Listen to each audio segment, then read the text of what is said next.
Assalamualaikum warahmatullahi wabarakatuh. Selamat sore pemirsa TVRI Jambi dimanapun Anda berada, dan tentunya senang sekali rasanya saya Doni Yusra dapat kembali hadir menyapa Anda dalam program Rumah Demokrasi. Dan jika minggu lalu kita telah membahas berkaitan dengan menjelang pemilihan gubernur Jambi, dan tentu salah satu juga isu menarik adalah berkaitan dengan sebentar lagi juga di waktu bersamaan akan dilakukan pemilihan wali kota Jambi.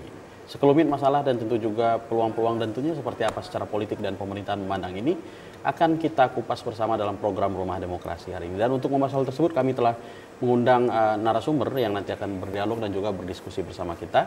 Yang seperti biasa telah kami undang tentu tidak asing lagi, Direktur Public Trust Institute, Bung Dr. Farudin. Assalamualaikum, sore Bang. Waalaikumsalam. Apa kabar Bang? Alhamdulillah sehat. Sehat Bang ya? Sehat. Baik, pemirsa kami juga telah mengundang, nanti akan bergabung bersama kita pengamat pemerintahan Bung Citra Darminto yang sebentar lagi akan bergabung bersama kita melalui virtual Zoom meeting. Baik, kita langsung aja nih Bang. Walaupun ya pemilu belum selesai amat, yang selesai pilpres. Betul. Ya kan, legislatif masih di dalam MK. proses PHPU di Mahkamah Konstitusi. Kira-kira kalau bicara Pilwako Jambi, akan ada pengaruhnya dengan hasil pemilu? Saya pikir ya karena ini persyaratan untuk kontestasi pilkada ini adalah menggunakan hasil dari pemilu 14 Februari yang lalu, ini tentu ada korelasinya. Ini terutama terkait dengan bagaimana perolehan kursi dari masing-masing partai politik yang kemudian akan digunakan untuk partai pengusung gitu ya. Ini kan itu pengaruh nih.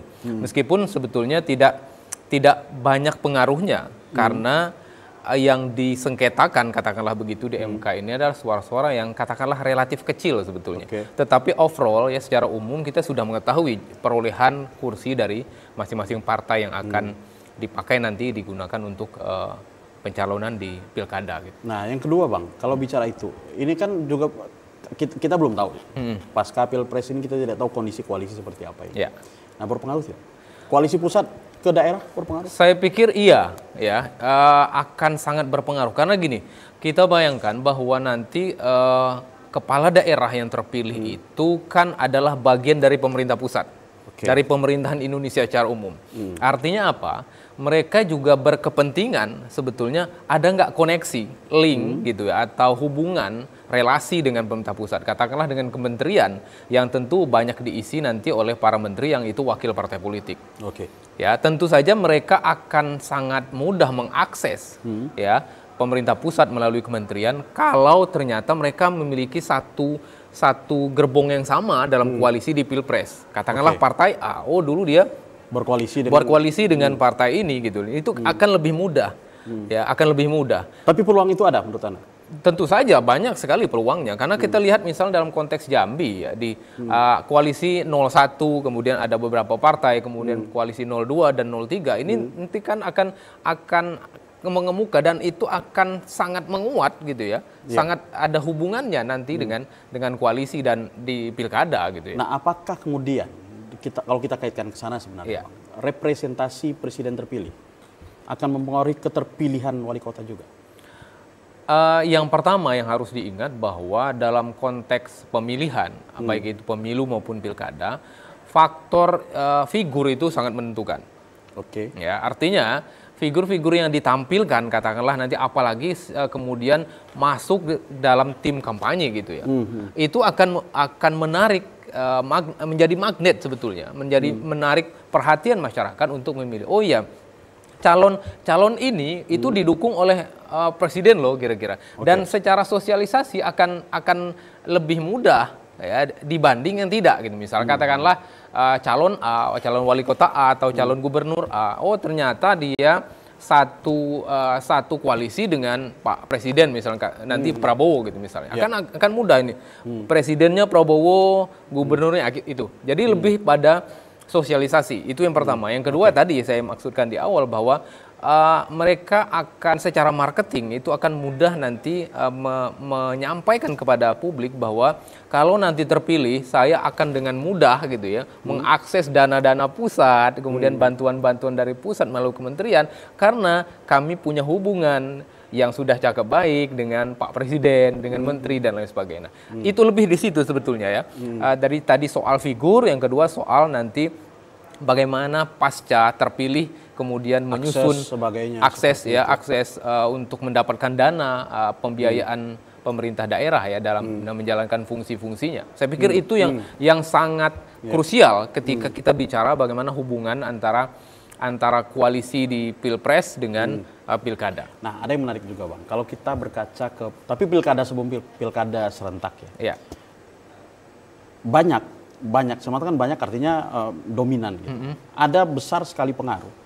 Dukungan misalnya gubernur terhadap calon kepala daerah tingkat kabupaten kota, misalnya calon bupati, representasi gubernur. Nah, ini kan agak menarik nih. Di saat pemilihan gubernur diselenggarakan serentak dengan pemilihan bupati wali kota.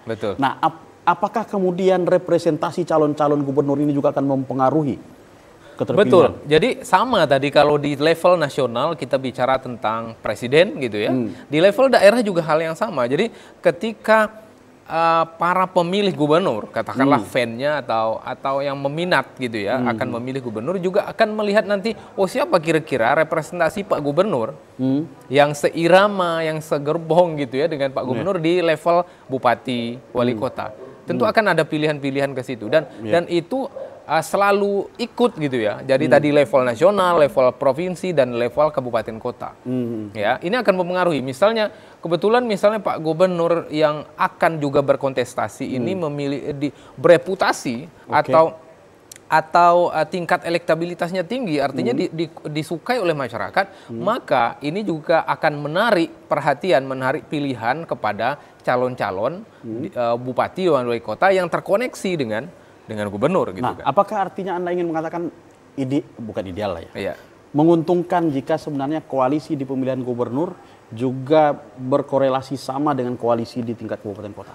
Saya pikir begitu, ya. Ada korelasi, selalu ada korelasinya karena misalnya nih koalisi pengusung gubernur akan kita tidak mengatakan sepaket lah. Sama dengan yang mengusung bupati wali kota. Ada korelasinya, bahkan ini sangat memudahkan kalau itu satu paket. Bayangkan misalnya ada satu partai untuk gubernur dia mendukung calon A, tetapi untuk bupati wali kota dia menyokong calon B. Itu akan kesulitan. Ya. Tapi kalau itu satu usungan gitu ya. Satu paket. Mudahnya nyebutnya begitu kira-kira. Satu paket itu akan mudah sekali. Bukan mudah sekali, akan lebih mudah dibandingkan kalau tidak satu paket. Ya, terutama dari sisi partai, karena dalam pilkada sama dengan pemilu juga, bahwa mesin-mesin partai itu diharapkan bekerja lebih efektif. Ya, mesin-mesin partai. Bayangkan misalnya mesin partainya tidak bisa efektif karena calonnya beda-beda nih. Misal di kabupaten A beda, betul. Di sini makanya saya contohkan misalnya berkoalisi. Ada satu partai, ini nggak nyebut nama ini. Ya, satu partai di pilkada 2020 itu sangat diuntungkan karena dia sama satu paket, gubernurnya dia mengusung hal yang sama, kemudian bupatinya juga begitu dan ternyata memang hasilnya jauh lebih baik dibanding partai lain yang tidak satu paket gitu misalnya. Baik, kita coba ini dulu, apakah kita sudah terhubung dengan Bang Citra Darminto? Selamat sore, Bang. Halo. Assalamualaikum.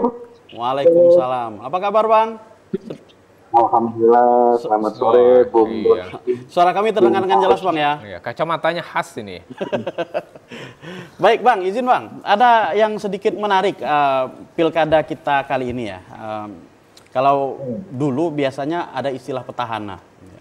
Nah, pilkada di beberapa kabupaten, gitu. Kalau hari ini kita bahas Kota Jambi tidak ada petahana. Nah, fenomena apa yang kemudian yang Anda bisa tangkap ini, Bang?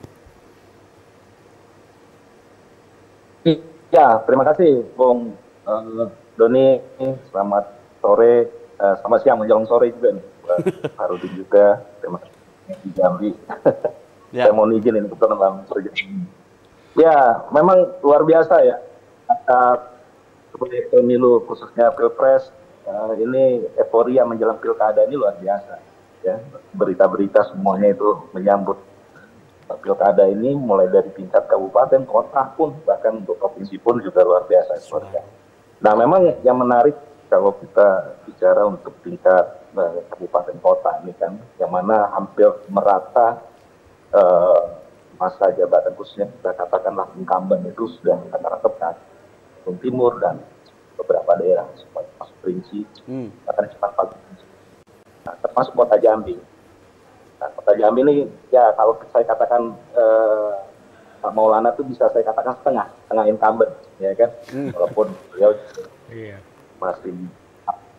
Nah ini tentu menjadi kesempatan ya. Memang selama ini kalau kita bicara incumbent ini itu menjadi tantangan, bahkan momok yang cukup ini juga bagi pendatang baru. Makanya dengan saya melihat dengan berkurangnya incumbent ini, tentu semua banyak memiliki kesempatan yang sama ya, untuk berkompetisi di pilkada ini. Nah, tentu kalau kita melihat di Kota Jambi katakanlah, ya cukup kompetitif ya, apalagi Kota Jambi ini kan masyarakatnya cukup majemuk, masyarakatnya wilayahnya juga mudah untuk dijangkau, ya semua punya kesempatan untuk kontestasi nanti tentunya untuk peroleh kemenangan. Nah, oke, ada yang menarik juga Bang, tapi kita sedikit keluar dari Kota Jambi nih. Di beberapa daerah ternyata ada sepertinya arahnya adalah para PJ kepala daerah juga akan maju. Seperti apa Anda memandang ini Bang? Ya, walaupun secara hukum nggak ada yang dilanggar sih sampai hari ini. Ya, memang kalau kita melihat memang, tapi kalau saya masih melihat secara masih malu-malu ya, karena terbentur di aturan juga. Ya, walaupun kadang banyak dari pengamat katakanlah masyarakat melihat ini akan maju dan segala macam nih. Dan saya juga yakin memang ada beberapa daerah ini akan maju dan khususnya untuk PJ-nya. Dan saya melihat ini memang sepertinya memang sudah disiapkan ya. Ya, jadi ketika mereka di PJ ini mungkin udah merasa di posisi di posisi katakanlah nyaman dan segala macam ya. Jadi ini menarik mereka untuk ikut berkompetisi. Katakanlah hari ini kita melihat di PJ Kabupaten Kerinci ya kan, walaupun seperti Muaro Jambi ini saya lihat juga masih malu-malu, tapi balihonya udah di mana-mana ya kan. Nah ini kalau saya rasa kesempatan untuk mereka untuk maju, saya rasa semuanya memiliki kesamaan rasa untuk peluang untuk maju semuanya. Tapi harus diketahui bahwa memang Bung Doni secara aturannya di masa jabatan mereka ini kan memang tidak diperbolehkan, ya kan? Artinya mereka harus mundur dulu, ya tentu untuk akan berkompetisi. Jadi saya rasa walaupun secara secara tidak terang-terangan, tapi sudah kentara ya, semua PJ ini sudah untuk bergerilya. Baik. Kalau Bang Farudin sendiri melihat, kita sedikit keluar Kota Jambi juga lah. Ya. Kalau peluang para pejabat kepala daerah ini, Bang? Ya, kami cukup banyak yang melakukan survei ya di berbagai daerah di Provinsi Jambi. Memang ada paling tidak ada tiga PJ dan mantan PJ yang memiliki yang berbeda dengan para PJ lainnya. Kenapa? Karena tingkat perhatian publik itu lebih besar gitu, cukup besar dibanding wilayah lain. Kalau boleh nyebut ya, misalnya Kerinci, Pak Asraf itu termasuk yang memiliki menjadi pusat perhatian juga ya untuk pilkada. Ya, meskipun sekarang PJ, jadi bagi masyarakat Kerinci beberapa menganggap bahwa beliau sudah pantas jadi bupati definitif. Kemudian di Tebo juga ada Pak Aspan, mantan PJ ya, 2 tahun ya. Ini juga bahkan paling tinggi ya dibanding calon-calon lain di Tebo ya, dalam survei kami di Tebo, Pak Aspan. Kemudian Pak Bahyuni ya di Muaro Jambi juga masuk dalam 3 besar ya, orang-orang yang dianggap layak memimpin Muaro Jambi ke depan gitu. Itu artinya apa? Para PJ ini juga memainkan peran yang sangat besar, meskipun belum tentu mereka melakukan itu karena dalam konteks pencalonan ya, mungkin dalam tugas. Ini kan surveinya ke masyarakat, surveinya kepada masyarakat. Nah, ini membuktikan bahwa mereka sebetulnya juga menjadi magnet bagi perhatian-perhatian publik di wilayah di Jambi ya. Berbeda dengan wilayah misalnya kita nyebut Sarolangun. Sarolangun itu hampir ya tidak muncul ya PJ-nya di dalam kontestasi pilkada Sarolangun dan yang lainnya saya pikir. Nah, ini membuktikan bahwa kerja-kerja PJ ini juga menjadi perhatian ketika kita korelasikan dengan kontestasi pilkada. Nah, lalu kaitannya dengan itu juga, Bang. Ya. Ini kan dalam konteks mungkin survei Anda di saat mereka sebagai PJ. Ya. Apakah ada pengaruhnya di saat misalnya kalau sudah mencalonkan artinya kan harus mundur. mundur. Kalaupun masih menjabat PJ kan harus Ya. mundur. Nah, apakah tetap memiliki potensi yang sama? Saya pikir ya, karena kan jejak kinerjanya kan diperhatikan, direkam ya, direcord dengan baik oleh masyarakat. Ya, katakanlah misalnya karena ini kita bicara mantan PJ ya Pak Aspan gitu menjadi Tempo. Jejaknya kan menjadi perhatian masyarakat. Apa yang beliau lakukan selama 2 tahun menjadi PJ. Dan itu dianggap diapresiasi tinggi oleh masyarakat Tempo gitu misalnya. Dan beliau diklaim, diyakini layak sebetulnya menjadi bupati definitif. Ini membuktikan bahwa para PJ pun asal punya rekam jejak kinerja yang baik ya dalam masyarakat, tentu akan diapresiasi. Beda halnya misalnya para mantan-mantan PJ yang lain ya, misalnya sekarang ada PJ Wali Kota Jambi kan hampir tidak muncul gitu ya. Mohon maaf gitu misalnya di dalam ini kalau kita bicara dalam konteks Pilwako gitu ya, begitu juga PJ yang lain. Baik, nanti kalau Pilwako kita bahas setelah ini. Kita tahan dulu. Pemirsa jangan kemana-mana karena Rumah Demokrasi akan kembali setelah pesan-pesan berikut ini.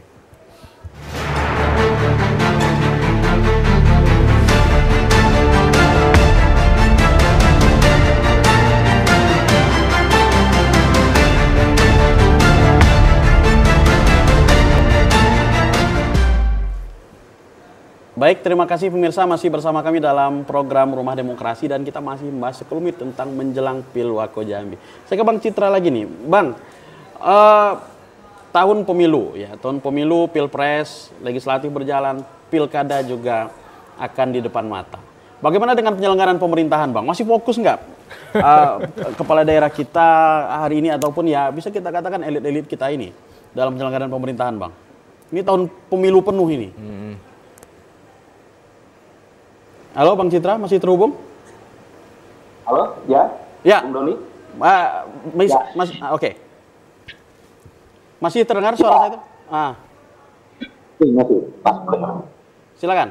Baik, Bung Doni. Ya, kalau kita melihat menjelang pelaksanaan pilkada ini ya, ini kita belum tahu juga November apa mungkin dipercepat September ini kan. Tentu kalau secara kasat mata saya tentu melihat khususnya kalau kita bicara elit politik memang fokusnya untuk persiapan pilkada ini tentu besar perhatian.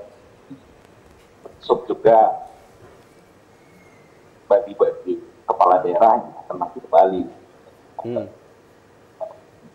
Kita bicara terkait masalah apakah fokus pemerintah tentu mana yang jalan secara strukturalnya tetap jalan, tapi karena para pejabat kepala daerahnya itu sendiri yang definitif itu sudah mempersiapkan diri untuk berjalan.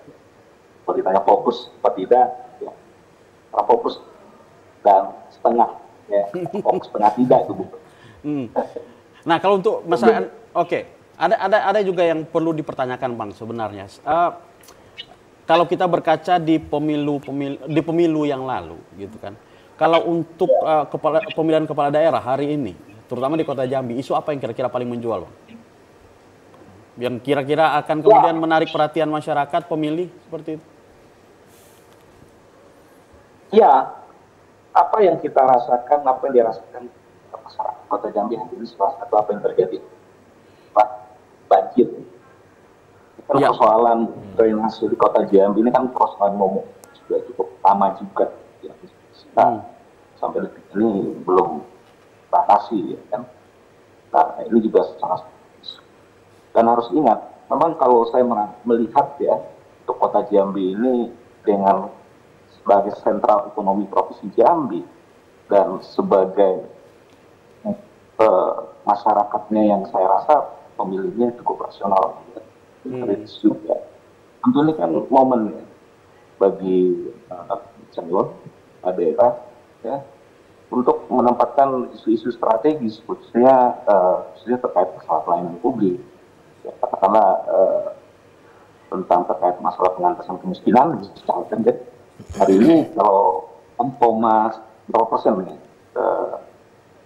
tingkat kemiskinan ekstrim Kota Jambi, dan itu banyak terjadi di kendaraan sipil, bahkan sampai 1000-an lebih. Nah, isu ini juga terus juga pengembangan pendidikan. Tapi kalau saya rasa isu bagi pendatang-pendatang baru ini sebenarnya yang menariknya adalah sebenarnya belum ada. Katakanlah kalau Maulana ini kan notabene juga dari incumbent ya, tentu masih terbawa oleh apa yang sudah dikerjakan oleh Pak Syah. Nah, ini untuk yang baru-baru ini tentu bisa menunjukkan isu-isu perubahan yang sifatnya yang belum sentuh sebelumnya. Baik. Ya, baik. Saya ke Bang Parudin lagi nih. Okay. Bang, isu yang dibawa kemudian apakah tadi sempat kita mendengar Bang Citra bilang ini yakin bahwa pemilih Kota Jambi sangat rasional. Iya. Nah, Anda yakin, Anda secara pengamatan dari Public Trust Institute sendiri, pemilih kita di Kota Jambi terutama ya, itu lebih kepada masihkah program itu sangat mempengaruhi keterpilihan, berpengaruh besar terhadap keterpilihan calon? Ya, sebetulnya tadi nyambung apa yang disampaikan oleh Pak Citra bahwa memang problem-problem yang menjadi perhatian publik sebetulnya di kota itu kan ada beberapa. Tadi di antara memang banjir dan jangan lupa soal pengangguran, kemiskinan, kemacetan itu menjadi soal di kota. Ya, itu selalu muncul dalam riset-riset kami bahwa ketika ditanyakan apa problem yang harus segera dibenahi, dituntaskan di kota, yaitu soal pengangguran, kemiskinan, kemacetan, banjir itu terutama itu, dan ada yang terakhir yang jangan lupa soal kejahatan. Ya, keamanan. Ya, banyak yang terjadi di kota terutama akhir-akhir ini. Nah, ketika soal-soal ini yang kemudian coba ditawarkan pembenahannya oleh para kandidat, ini saya pikir juga akan menjadi perhatian publik. Meskipun ini bukan satu-satunya indikator ya. Bukan satu-satunya faktor yang kemudian membuat masyarakat kota memilih seseorang. Ada soal yang paling besar apa sebenarnya? Karena ada yang menarik kalau kita lihat hari ini kan dari kita mengatakan perangkat sosialisasi hari ini lah ya.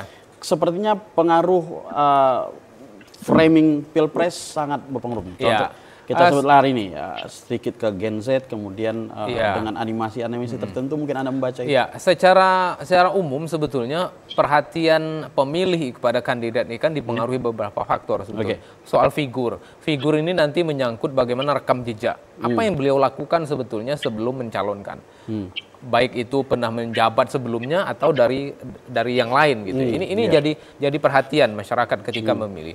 Yang kedua juga soal tadi tawaran programnya, apa yang sebetulnya ditawarkan, dan faktor faktor partai politik pengusung juga berpengaruh. Dan yang terakhir ini soal etnis sih sebetulnya ya. Ini soal asli atau enggak gitu. Ini orang mana kira-kira. Tapi sebetulnya ini juga enggak pengaruh-pengaruh amat, tapi juga berkontribusi terhadap keterpilihan. Tetapi memang yang paling tinggi soal program sih sebetulnya. Ya, soal program yang ditawarkan. Ini problem kemudian apa tawaran program kepada masyarakat ketika nanti dipilih. Nah, orang-orang yang seperti inilah sebetulnya yang diinginkan di kota dan hampir semua wilayah juga mirip-mirip seperti itu ya. Karena problemnya apa, kemudian tawarannya seperti apa. Itu yang banyak dilihat oleh publik. Dan jangan lupa bahwa perhatian publik itu juga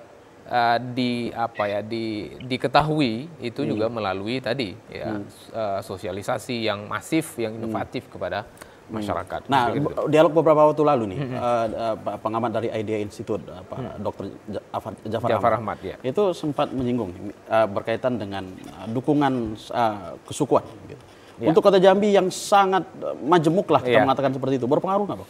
Ya, salah satu ciri masyarakat plural itu kan ketika etnisitasnya juga tidak begitu kuat ya, karena cair sekali, termasuk kota. Saya pikir faktor etnis ini membuktikan, ini terbukti di kota, misalnya Fasha, mohon maaf, secara etnis kan bukan orang Jambi malah, gitu, tapi bisa terpilih. Artinya soal politik identitas katakanlah itu tidak banyak berpengaruh sebetulnya, ya. Tidak banyak berpengaruh. Ada pengaruhnya, cuma tidak dominan. Ya, artinya seringkali dihiraukan sebetulnya oleh Pemilih kandidat, kita, tapi yang lebih mengedepankan adalah soal kualitas. Dan jangan lupa juga soal isi tas katanya. Itu nanti kita bahas di sesi ketiga seperti itu. Iya, oke. Kualitas dan isi tas ya. Tapi bicara yang tadi Bang, Ya. ada yang belum tersentuh tadi. Ya. Ada sedikit menarik ini. Oke. Pola sosialisasi para bakal calon. Oke, iya.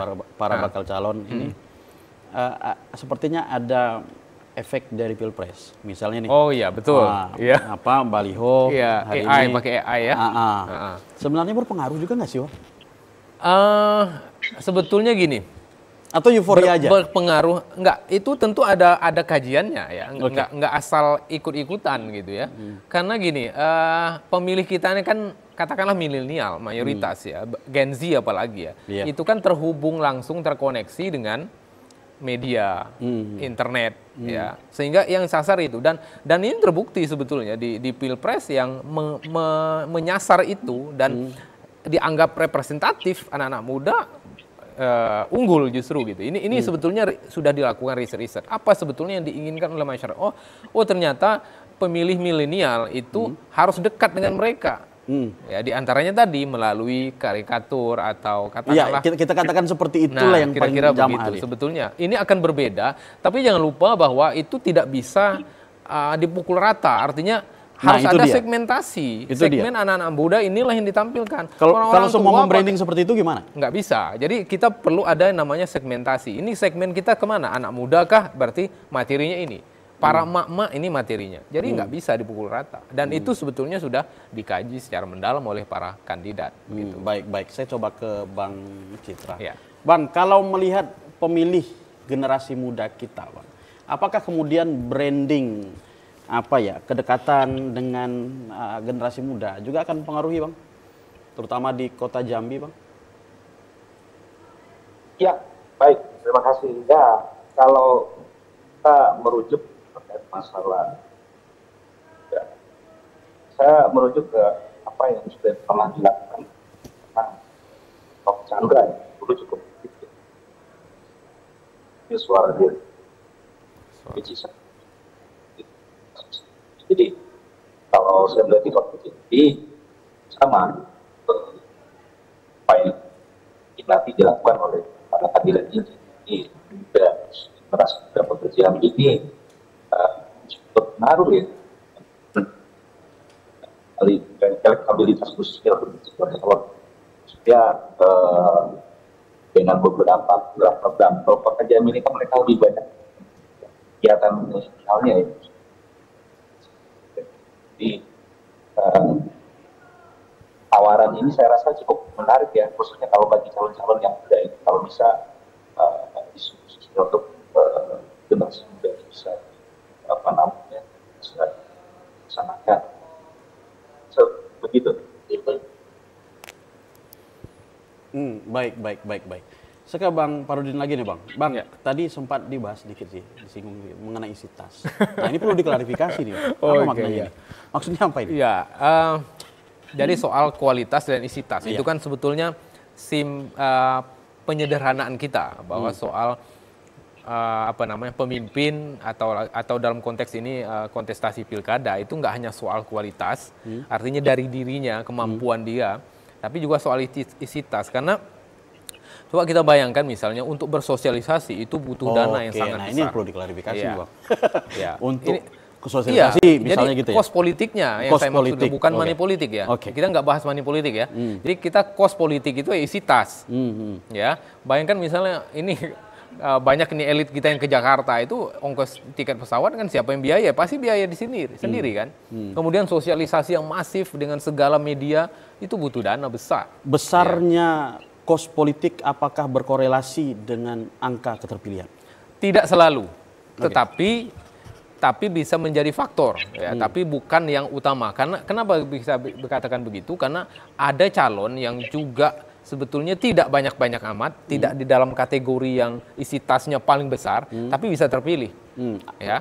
Dominan faktor apa? Dominan kualitas. Kualitas itu dia soal kemampuan dirinya, kemudian kemampuan jejaring, membangun jejaring, membangun ya tadi jejaring ya, kemudian struktur timnya yang sangat besar, kemudian kinerja dia, itu soal kualitas ya. Kualitas itu banyak tadi dan soal finansial diisi tas tadi. Baik, kita tahan dulu. Bisa jangan kemana-mana karena Rumah Demokrasi akan kembali setelah pesan-pesan berikut ini.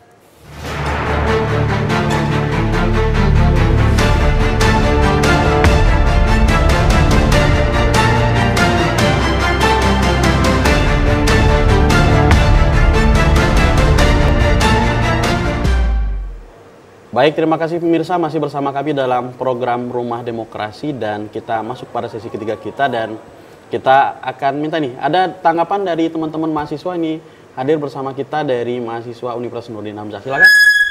Ya, silakan. Assalamualaikum warahmatullahi wabarakatuh. Assalamualaikum. Perkenalkan Pak, nama saya Yudi Sucipta. Ya. Saya dari kampus Universitas Nurdin Hamzah. Ya. Di sini saya ingin bertanya Pak, bagaimana pendapat Bapak tentang strategi kampanye yang digunakan oleh masing-masing calon dalam Pilkada Jambi? Lebih seperti apa misalnya? Lebih ke apanya? kampanyenya. Kemudian strategi apa yang kemudian akan yang lebih efektif ya. Baik. Ada lagi? Kita berikan satu kesempatan untuk teman-teman mahasiswa. Ayo, siapa lagi? Silakan, masih ada? Ya, silakan.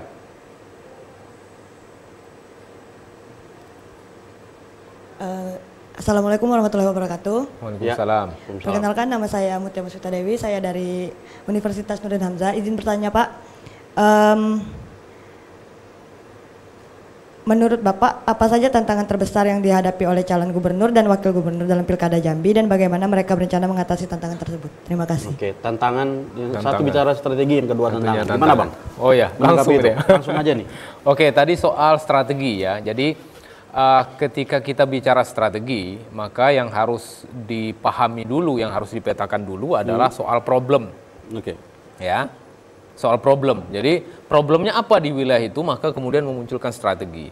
Yang kedua juga kita harus tahu demografi, ya, komposisi penduduk atau pemilih di wilayah itu yang terbesar mana dan siapa saja. Nah, maka kemudian segmentasinya, makanya muncullah beberapa strategi. Misalnya gini, Kota Jambi ini kan epicentrum provinsi, ya, DPT terbesar dan anak mudanya juga paling besar di kota. Itu artinya apa? Program-program yang ditawarkan, strateginya juga harus menyasar anak-anak muda. Ini soal anak muda itu apa? Berarti terkait dengan IT, berarti misalnya akses ke IT atau internet itu harus diperluas, ya. Kemudian bidang-bidang pekerjaan yang terkait dengan anak-anak muda juga akan berbeda dengan di wilayah daerah gitu misalnya. Nah, model-model seperti itu yang harus disampaikan, dikedepankan oleh para kandidat yang terkait dengan bagaimana strategi. Jadi soal segmentasi, ya, segmen emak-emak tentu mereka punya problem tersendiri. Bapak-bapak strateginya juga akan berbeda. Jadi tidak bisa dipukul rata terkait dengan strategi, tapi sesuai dengan segmennya apa dulu. Ya, begitu juga tampilan sosialisasi, ya, tidak bisa misalnya anak-anak muda tapi pakaian anak-anak orang-orang tua gitu, itu akan berbeda, salah sasaran, ya, itu yang terkait dengan strategi. Tadi yang kedua soal tantangan ini nanti terkait dengan apakah kandidat ini petahana atau tidak gitu ya. Ketika bicara petahana, katakanlah ini Pak Gubernur misalnya calon lagi jadi gubernur, tentu ini yang tantangannya adalah bagaimana kemudian menerjemahkan, merealisasikan janji-janji politiknya. Karena ini tentu saja akan menjadi sasaran kandidat lain ya ketika kita bicara kontestasi pilgub.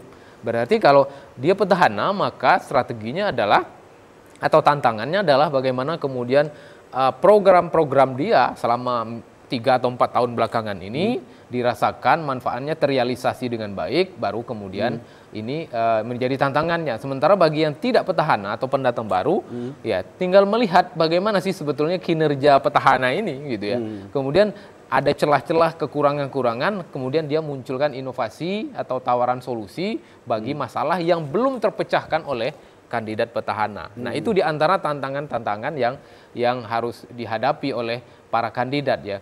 Atau secara umum misalnya kita melihat orang selalu melihat jadi penantang itu enak, tinggal melihat apa kekurangan petahana gitu ya. Orang selalu melihat gitu, padahal belum tentu juga ya, belum tentu juga, dan bisa saja petahana ini lebih diuntungkan karena dia dia bisa tampil ke publik bersosialisasi tanpa kos politik gitu misalnya. Kemudian struktur birokrasi dia masih pegang nih, ya. Dan itu harus ingat bahwa birokrasi kita sangat besar di Jambi. Nah, hal-hal yang seperti ini yang harus diperhatikan ketika kita bicara tantangan dalam konteks pilkada ya, terutama dalam konteks Pilgub Jambi gitu. Seperti itu mungkin. Baik. Saya coba ke Bang Citra lagi. Bang Citra, pemilu memang belum selesai sih. Kalau legislatif belum selesai. Tapi bagaimana kemudian kalau Anda melihat ya caleg-caleg kita terpilih baik di provinsi ataupun di Kota Jambi terutama gitu untuk peluangnya di pemilihan wali kota Jambi, kalau Anda melihatnya, Bang? Ya, baik. Pertama saya coba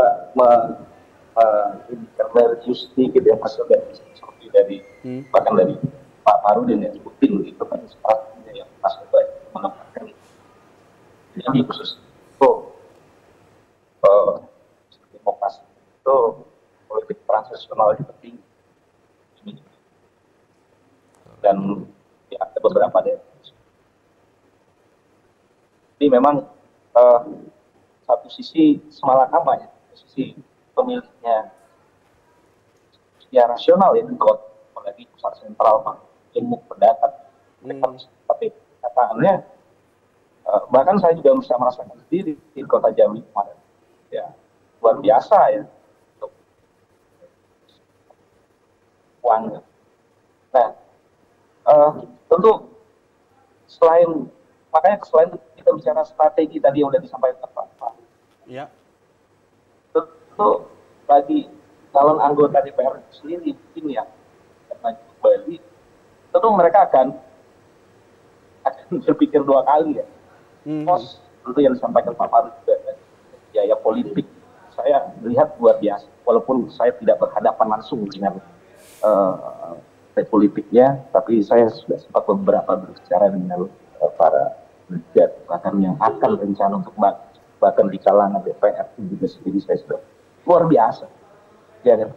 Bukan mereka tidak berani untuk maju, tapi persoalannya, ya itu yang saya katakan tadi di Kota Jambi lah katakanlah itu luar biasa untuk pos politiknya, mulai mendaftar saja itu udah luar biasa, ya kan? Bahkan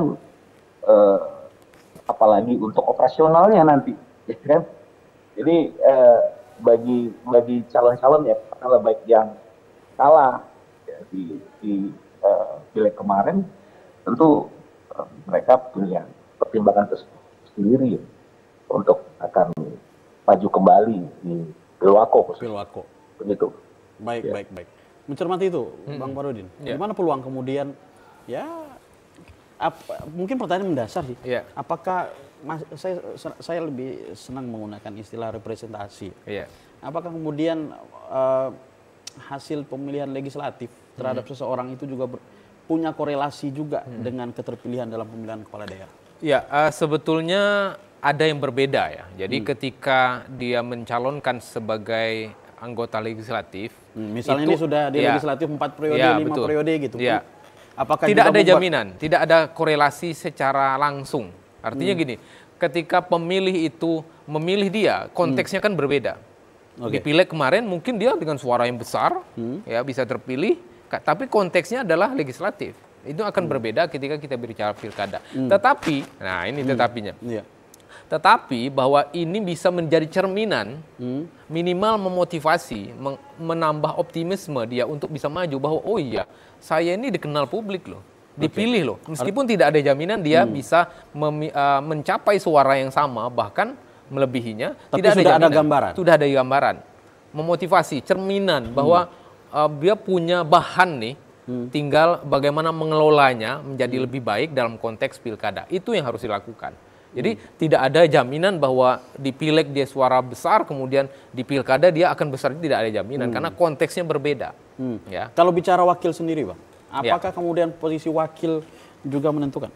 Sangat menentukan ya dalam arena pilkada yang sangat kompetitif ini, kehadiran wakil itu kan tidak bumper lagi, tapi melengkapi dari sisi finansial, dari sisi partai politik ya dan lain sebagainya. Ya. Jadi wakil ini justru sangat krusial sekarang. Ya, dalam konteks pilkada wakil itu yang di antara yang paling menentukan. Ya. Karena misalnya dia berasal dari kalangan A gitu misalnya, tetapi dia tidak bisa merangkul kalangan B. Ya, maka ini dibutuhkan orang yang representatif dari yang B ini misalnya. Nah, itu krusialnya wakil itu. Jadi ketika salah memilih wakil maka blunder jadinya, ya bisa tidak terpilih meskipun dia secara pribadi individual dia sangat populer gitu. Nah, misalnya. kalau kita lihat juga Bang, berkaca di beberapa kali pilkada gitu ya, dan di beberapa daerah sih, itu kerap kali ada mix and match-nya gini nih, misalnya nomor satunya dari kalangan politisi murni berpasangan dengan birokrat gitu, atau misalnya dari birokrat berpasangan dengan bisnismen atau seperti apa. Nah, perpaduan ini juga apakah juga akan menentukan?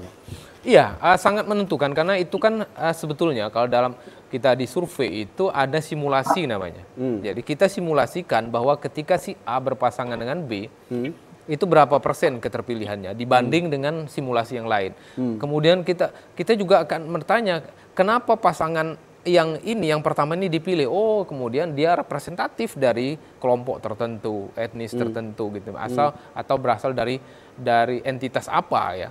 Itu berpengaruh dan itu sebetulnya sudah diuji meskipun ada beberapa kasus itu mendadak gitu ya. Dadakan ada juga sih sebetulnya, dadakan juga. Itu ketika figur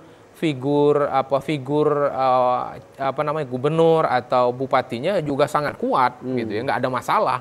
Mau pasangan dengan siapapun nggak ada masalah. Soal misalnya di SBY 2 periode di Pilpres ya. Di periode kedua maksudnya. Periode kedua ketika orang kok Budiono sih gitu. Siapa yang kenal Budiono? Ternyata nggak ada ngaruh karena SBY juga sangat dominan di masa itu. Sama dengan kemudian Jokowi di periode kedua dengan Kiai Ma'ruf Amin. Orang pikir apa iya?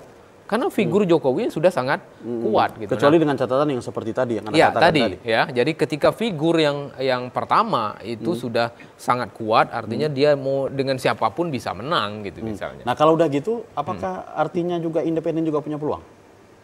Bisa, ya. Kota Jambi misalnya nih. Kita potong Kota Jambi aja misalnya. Oke, kita bicara di Kota Jambi ini bahkan dalam beberapa waktu lalu dalam wawancara saya sebutkan ada beberapa potensi calon independen di Jambi. Salah satunya Pilwako, kemudian Pilgub Jambi. Dan kita tunggu itu. Nah, kita tunggu itu karena itu bagian dari hak konstitusional kita, ya. Dan peluangnya ada. Peluangnya ada. Kita lihat fenomena sekarang ada kemungkinan borong partai ini memungkinkan calon independen kemudian muncul. Tapi dengan catatan tadi Anda mengatakan bahwa peluangnya ada. Ada, tetap ada, selalu ada peluangnya. Jangan kemana-mana karena Rumah Demokrasi untuk sesi terakhir akan kembali setelah pesan-pesan berikut ini.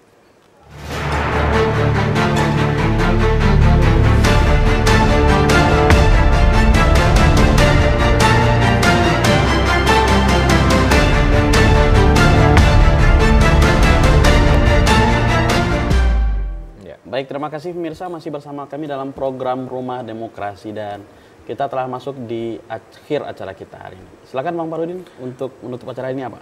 Ya, baik. Jadi 2024 ini adalah tahun politik yang full ya. Setelah 14 Februari kita pemilu, kemudian nanti 27 November kita pilkada. Ini artinya perhatian publik ya khususnya di Provinsi Jambi kembali diminta untuk mencermati, untuk memilih para kandidat yang akan memimpin berbagai wilayah di Provinsi Jambi, gubernur, wali kota, bupati ya.